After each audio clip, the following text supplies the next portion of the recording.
이 성경에 보게 되면 진짜 신앙인가 가짜 신앙인가를 이야기하는 이야기가 많이 나옵니다. 여러분 어느 부자 청년에 관한 이야기 여러분 잘 아시잖아요. 이 부자였고 관원이었습니다. 굉장히 높은 지위에 있었어요. 그런데 이 친구가 인생의 문제를 가지고 진지하게 예수님께 나왔어요. 그래서 아주 진지하게 예수님에게 인생의 문제를 얘기하는데 나중에 정말 돌아갈 때는 아주 씁쓸한 표정을 짓고 돌아갔다, 이렇게 얘기합니다. 성경은 이렇게 얘기합니다. 그 사람은 재물이 많은 거로 이 말씀을 인하여 슬픈 기색을 띠고 근심하며 갔다, 이렇게 말합니다. 이 청년의 출발은 너무나 좋았습니다. 그러나 슬픈 기색으로 예수님을 떠나갔어요. 출발과 결론이 너무나 상반되게 나타나게 됐다는 얘기입니다. 그런데 오늘 본문에 예수님께서는 이 청년이 재물이 많았기 때문에 떠나갔다 말씀하십니다. 그러나 재물이 많아도 예수를 잘 믿는 사람들 많습니다. 그렇잖아요. 지위가 높아도 예수 잘 믿는 사람 많아요. 근데 이 친구는 지위도 있었고 재물도 많았어요. 그런데 중요한 것은 떠나갔다. 재물이 많았기 때문이다 말씀하셨지만 그 내면에 실제 깔고 있는 의미는 솔직하게 얘기지 진짜가 아니라 가짜였기 때문에 그래요. 물질보다 예수님을 더 사랑하는 경계선을 넘지 못했기 때문에 그래요. 우리 주님께서 원하시는 것은 진짜입니다. 진짜는 자신의 내면의 세계에 있는 영적 상태의 경계선을 넘어야 됩니다. 이걸 넘지 못하면 신앙생활 하기가 힘들어요. 여러분, 나라고 하는 생각이 가득 찬 사람이 예수님의 말씀이 들어오면 나와 예수님의 말씀과 마음속에서 부딪히게 됩니다. 그 부딪히는 경계선을 넘어가야만 신앙생활이 이루어지는 거예요. 근데 우리는 거기서 부딪힐 때에 내가 더 강하게 나타납니다. 그러면 나라고 하는 것이 내 신앙의 주인이 되는 거예요. 내가 하나님보다 높은 자리에 머물게 되는 거예요. 그러면 내 신앙은 자라날 길이 없어요. 교회를 다니지만 예수님은 그 안에 안 계시는 거예요. 왜? 내가 예수님보다 높은 자리에 가슴 속에 자리 잡고 있기 때문에 그 사람은 종교인이지 진짜 예수님의 제자는 아니라는 것을 우리가 알아야 됩니다. 그래서 언제나 이 물질의 경계선도 넘어야 돼요. 그 다음에 자아의 강한 경계선도 넘어야 됩니다. 사실 이 부자 청년도 예수님 앞에 나올 때에는 자신이 신앙의 가짜인 것을 몰랐어요. 이 정도 신앙생활을 했으면 나는 진짜다라고 하는 함정에 빠져 있었어요. 근데 예수님이 하신 말씀의 잣대를 딱 들이대니까 자신이 생각했던 그 진짜라고 하는 것이 얼마나 가짜인 것을 드러내게 됐는데, 그러면 거기서 말씀에 순종하여 아멘하고 경계선을 뛰어넘어야 되는데 그 경계선을 넘지 못하고 자아의 틀에 갇혀버리고 마는 거죠. 이것이 오늘 현대 교인들의 신앙의 영적 모습임을 우리가 알아야 됩니다. 결국 자신이 진짜가 아니라 가짜라고 하는 것을 스스로 만인들 앞에 드러내고 예수님의 곁을 쓸쓸하게 떠나가는 것이 이 부자 청년의 모습이죠. 이런 일들은 오늘 우리 주변에 너무나 많이 있습니다. 평상시에는 대단한 믿음을 가진 것처럼 보입니다. 그러나 결정적인 순간에 신앙의 본성이 드러납니다. 그렇죠?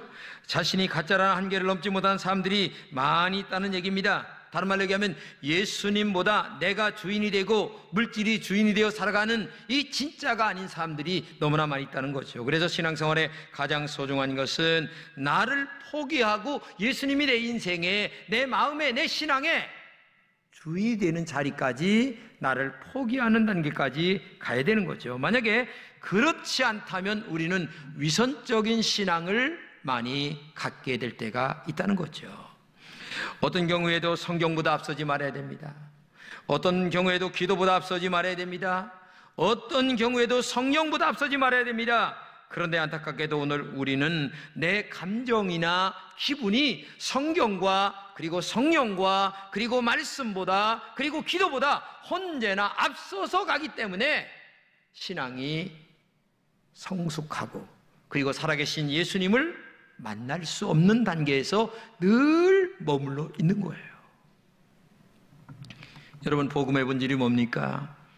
복음의 본질은 말이 아닙니다. 설교도 아닙니다. 복음의 본질은 성경을 우리의 삶으로 만들어내는 거예요. 즉 예수님의 삶을 보여주는 것이 복음의 본질이에요. 그래서 신학자 핸드릭슨이 이렇게 말합니다. 성경은 우리의 호기심을 만족시키는 것이 아니라 우리를 그리스도의 형상으로 변화하기 위하여 쓰여진 것이다. 그렇죠. 신앙생활은 교회를 다니는 것이 아니란 얘기예요. 내가 예수님을 만나서 변화되는 것이 신앙생활이에요. 교회를 다니면서 가장 사모해야 할 것은 나를 하나님 변화시켜 주시옵소서. 어떻게? 예수님의 모습으로 변화되어 가기를 갈망하는 신앙, 이게 신앙생활이에요. 내가 변할 수밖에 없도록 살아계신 예수님을 경험하는 단계까지 올라가야만 내가 변화가 되는 거예요. 초대교회의 가장 두드러진 것이 뭡니까? 예수님을 경험했다는 것이죠. 3년 동안 공생애를 통하여 예수님을 경험했습니다.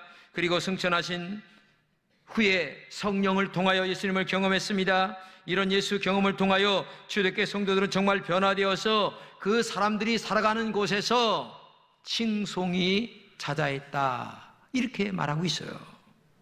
이런 변화는 곧바로 초대교회의 능력으로 나타났고 그 당시 많은 사람들에게 감동과 감화를 줘서 천당으로 인도하는 놀라운 역사들이 많이 있었다는 것이 초대교회의 역사죠. 그렇기 때문에 초대교회의 가장 큰 부흥의 원동력은 십자가 복음을 삶으로 만들어냈다는 거예요. 예수님을 믿는 것을 넘어 예수님의 삶을 살아가는 진짜 신앙인들이 초대교회 성도들의 모습이었다는 거죠. 오늘 교회 문제점이 뭡니까? 우리의 신앙생활을 하나님이 말씀하신 대로 믿는 것이 아니란 거죠. 예수님보다 내가 중심이 되어 살아가는 사람들이 많아요. 내 기분이나 감정이 먼저예요. 만약에 내 기분이나 감정이 상하면 하나님 말씀 아무리 얘기해도 안 하는 거야. 기분이 상했다는 거예요. 이거 참 어처구니 없는 신앙생활을 하는 거예요. 여러분, 기분보다 하나님의 말씀이 먼저예요. 그렇잖아요? 내 감정보다 하나님 말씀이냐 아니냐가 먼저인데 우리는 그 단계를 뛰어넘지 못해요. 내 감정 상하면 하나님이고 뭐고 없어요. 교회고 뭐고 없어요. 성도고 뭐고 없어요. 그래서 자기의 마음에 길들여진 이 어처구니 없는 신앙이 우리들의 영적 수준이에요. 제가 강단에서 말씀을 바르게 살라고 얘기를 만약에 합니다. 그 바른 말씀을 아멘한 성도들이, 삶으로 아멘하는 사람들이 얼마나 되겠느냐. 그분은 이렇게 얘기합니다. 또 저런 말 또 하네. 그런데 실상 그분은 삶으로 살질 않아요. 마치 아버지가 자식들에게 바른 말을 하거든요. 그에게 얼마나 바른 말을 부모가 해줍니까? 근데 바른 말을 이 자식은 안 들어요. 알면서도 안 들어요. 왜? 자식의 마음속에 자기가 강하게 들어있기 때문에 그래요. 언제 깨닫습니까? 죽을 때쯤이야 깨닫는 거예요. 죽을 때쯤 돼야 겨우 부모의 말을 들을 걸. 실패를 다 하고 난 다음에. 마치 신앙생활도 똑같다는 얘기예요. 정말 영혼의 양식이 되는 성경 말씀인데도 우리는 이 말씀을 내가 너무 강하다 보니까 말씀을 순종하지 않는다는 거죠. 그래서 오랫동안 신앙생활에서도 예수님을 만날 수가 없어요. 자기 중심의 신앙에 예수님은 없거든요. 내가 교회를 다닐 뿐이에요. 내가 예수 이름을 부를 뿐입니다. 한마디로 얘기하면 예수님은 관심이 없는데 내가 예수님을 짝사랑하고 있는 거예요. 여기에 머물러 있는 신앙의 수준들이 너무나 많이 있다는 겁니다. 제가 수년 전에 요 가까운 시골교회에 붕해를 갔는데 거기 그 목사님이 탄식의 소리를 하는 거예요. 그 교회를 다시 짓기로 했어요. 근데 너무나 이게 이제 천장이 막 떨어지니까 천정 수리만 하기로 했어요. 그래서 그 교회 장로님께 그걸 맡겨서 하는데 이 장로님이 벽까지 막 뜯어버리는 거예요. 그러니까 당회와 교인들이 아니 왜 벽까지 뜯습니까? 천장만 하기로 했는데 이렇게 그러니까 이분이 이러는 거예요. 내가 다 알아서 합니다. 걱정하지 마세요. 제가 다 알아서 합니다. 근데 교인들은 그 알아서 한다는 말을 이렇게 해석한 거예요. 자기가 벽 수리비는 다 내는구나. 이렇게 한 거예요. 근데 나중에 보니까 교회 재정에서 다 나간 거예요. 그러니까 교인들이 한마디 한 거예요. 당신이 다 알아서 한다고 했는데, 그러니까 이분이 화딱지가 나니까 교회를 나갔어요. 옆에 교회로 갔어요. 근데 옆에 교회로 가가지고 목사님을 얼마나 괴롭히는지 목사님이 죽을 지경이 된 거예요. 그분 안에는 자기만 있지 교회도 없고 예수님도 없고 이웃도 없고 인격도 없는 거예요. 자기가 하나님이에요. 자기가 모든 것의 주인이야. 제가 이런 얘기를 들으면서 참 어렵겠다 하는 생각을 갖지 않을 수가 없는 거죠. 오늘 본문의 이야기가 뭔 줄 아시죠? 초대교회의 가룟 유다가 예수님 배반하고 죽었어요. 그러니까 12사도 중에서 11명만 있다 보니까 한 명을 채우기 위하여 하나님 앞에 기도를 하고 제비를 뽑았는데 마띠아라고 하는 사람이 뽑혀서 11사도에 보태서 12명의 사도가 만들어졌다라고 하는 이야기입니다. 근데 이 본문에서 보게 되면 진짜가 어떤 것인가를 우리에게 말씀해 주고 있는 거죠. 첫째는 예수님의 부활을 증언하는 사람이 진짜란 얘기입니다. 제자의 의무가 뭡니까? 십자가에 죽으시고 사흘 만에 죽음에서 부활하신 예수님을 증언해야 되는데 이 가룟 유다는 예수님의 그 부활의 증언 자리에서 빠졌어요. 본문에 이렇게 얘기합니다. 우리와 더불어 예수께서 부활하심을 증언할 사람이 되게 하여야 하리라. 진짜 신앙은 예수님의 십자가의 복음도 중요합니다. 그러나 십자가의 복음도 중요하지만 더 중요한 것은 예수님의 부활의 복음도 중요하다는 거죠. 십자가의 복음은 신앙의 출발입니다. 그러나 부활의 복음은 신앙의 마지막 결정체예요. 내가 땅에 들어가 죽습니다. 그러나 예수님이 재림하실 때 부활하여 영생하는 천국에 들어간다고 하는 이 복음을 믿기가 굉장히 어렵죠. 아직 부활한 사람이 없으니까. 그러나 영적으로 예수님의 말씀을 믿는다면 예수님처럼 너도 부활하여 천당에 들어간다는 사실을 마음에 믿는 신앙이 돼야 되는데 이 가룟 유다는 짝퉁이다 보니까 그걸 믿지도 못하고 죽어버리고 말았어요. 그 신앙의 종착역은 어딥니까? 십자가로 시작하여 부활로 결정을 쳐야 되는 거죠. 여러분 자신이 생각해 보세요. 내가 만약에 죽는다.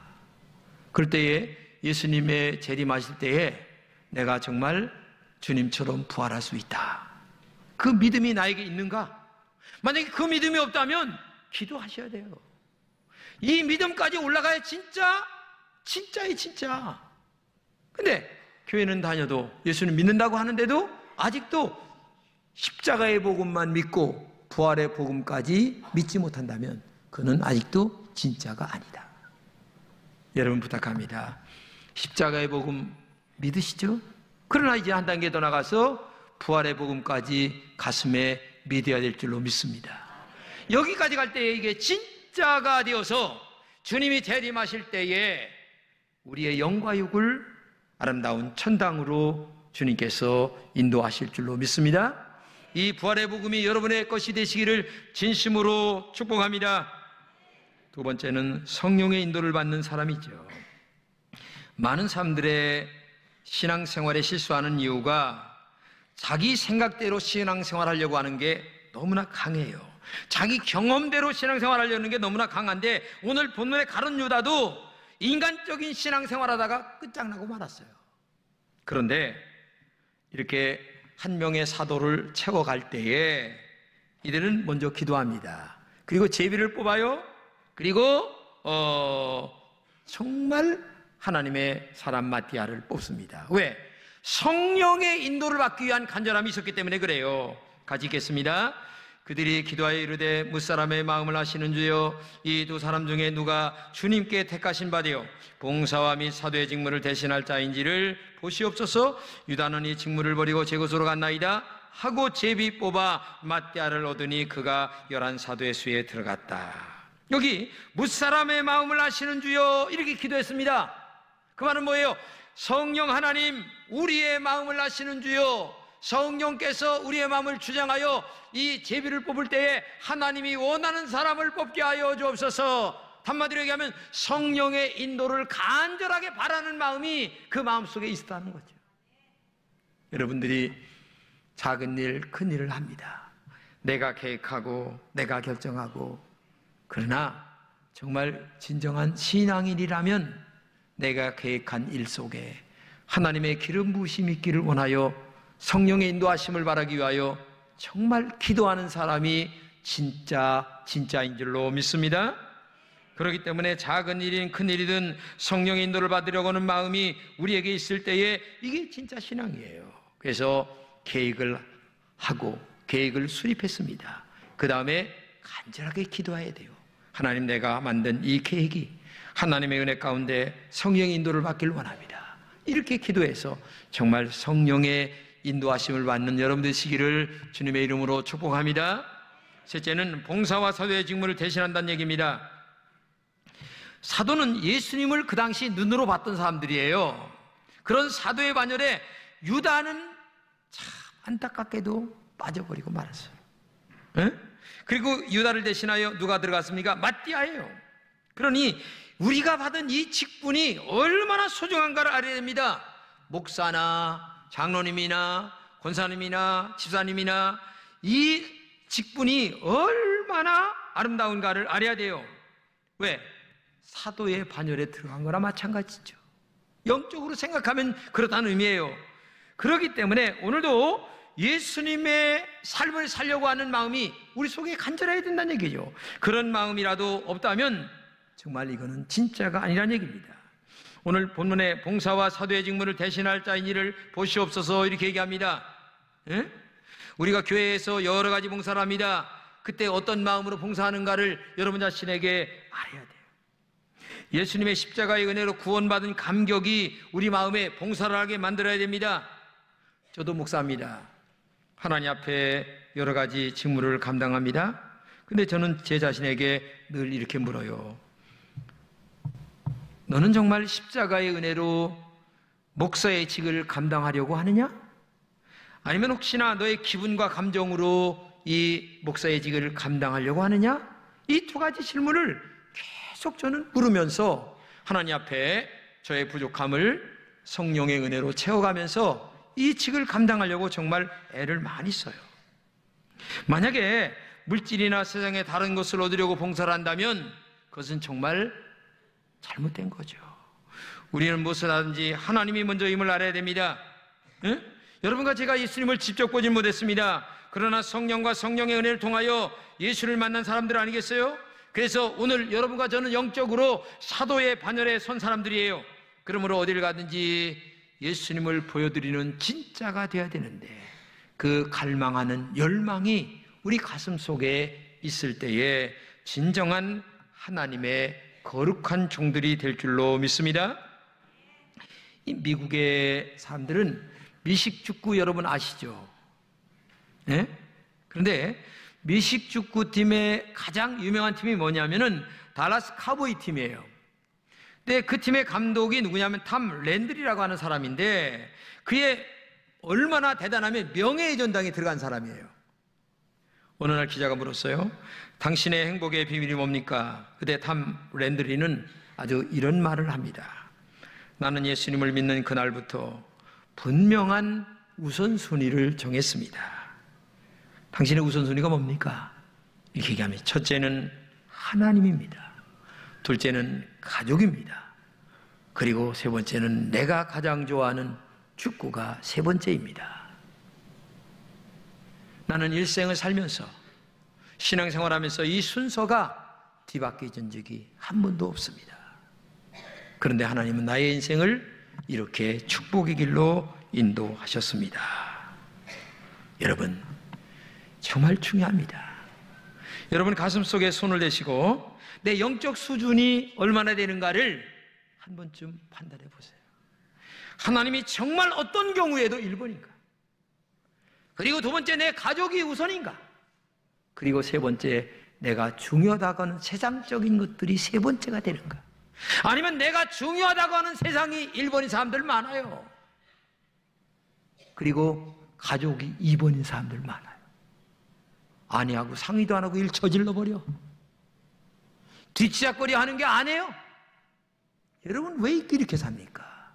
가정이 행복해야 되잖아요. 그것은 아내와 모든 것들을 상의하면서 근데 이게 안 되잖아요. 여러분 부탁합니다. 내 영적인 온도계를 가슴속에서 잘 정리하고 그 다음에 잴 줄 아는 여러분 되시기를 축복합니다. 영국 무역선이 아프리카에서 금이나 아주 좋은 것들을 가지고서 이렇게 영국으로 가는데 영국 거의 다 가지고서 폭풍을 만납니다. 난리가 났죠. 그래서 이 구조선이 접근을 하는데 구조선이 접근할 수 없을 정도로 폭풍이 대단한 거예요. 그러니까 이 구조선에 있던 사람들이 로프를 던질 테니까 구조선에서 뛰어내려라. 그 사람들이 막 로프를 그냥 뭐 한두 개 던지는 게 아니에요. 많이 던지셔서 그 로프를 잡고 막 이렇게 살아서 나오는데 대부분의 많은 사람들이 많이 살아나왔어요. 근데 또 많은 사람들이 죽었어요. 왜냐? 나중에 보니까 그 배에서 뛰어내릴 때에 여기 배에다가 금덩어리를 금괴를 달고 뛰어내린 거예요. 그러니까 이 무게에 도저히 로프를 잡아도 안 되는 거예요. 그래가지고서 결국은 제 생명을 잃어버리고 마는 거예요. 여러분, 죽은 후에 금덩어리가 뭐가 필요합니까? 근데 우리는 그 짓을 하고 앉았어요. 지금 내가 죽는 줄도 모르고 금덩어리에 눈이 멀어서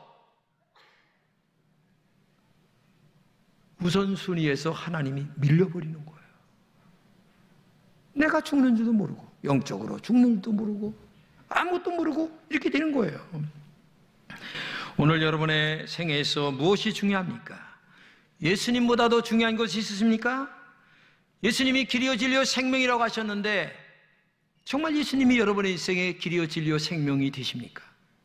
그러면 예수님보다 중요한 것이 없어야 되죠?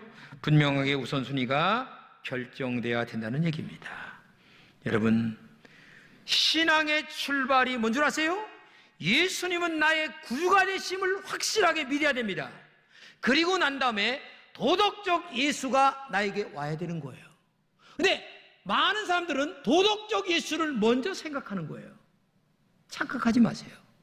아니, 죄인이 지금 죽는데 건짐을 받고 나야 그 다음에 내가 따라갈 예수가 도덕적 예수임을 따라갈 길이 보여야 되는 거지. 아니, 구원도 못 받던 사람들이 도덕적 예수를 먼저 생각하면 되겠습니까? 그러니까 오늘도 구원이 먼저예요. 그리고 구원의 확신이 있다면 그 다음에 모델되는, 인생의 모델되는 도덕적 예수를 따라가야 되는 거예요. 근데 많은 사람들은 아직도 구원의 자리에 있지도 못하면서 도덕적 예수만을 자꾸 생각하는 거예요. 착각하지 마세요. 먼저가 도덕적 예수가 아니에요. 구원받은 우리의 죄에서 구원해 주실 예수 그리스도를 먼저 믿고 그 다음에 도덕적 예수를 찾아가야 되는 거예요. 여러분들에게 정말 제가 묻습니다. 예수님은 정말 나에게 구주가 되시는가? 한번 마음으로 대답해 보세요. 또 하나, 나의 신앙은 진짜인가 아니면 짝퉁인가? 한번 질문해 보시고 답해 보세요. 그리고 나의 삶으로 진짜와 가짜를 증명할 수 있는가? 한번 자신의 마음속에서 이 시간 대답을 해보시는 여러분 되셨으면 합니다.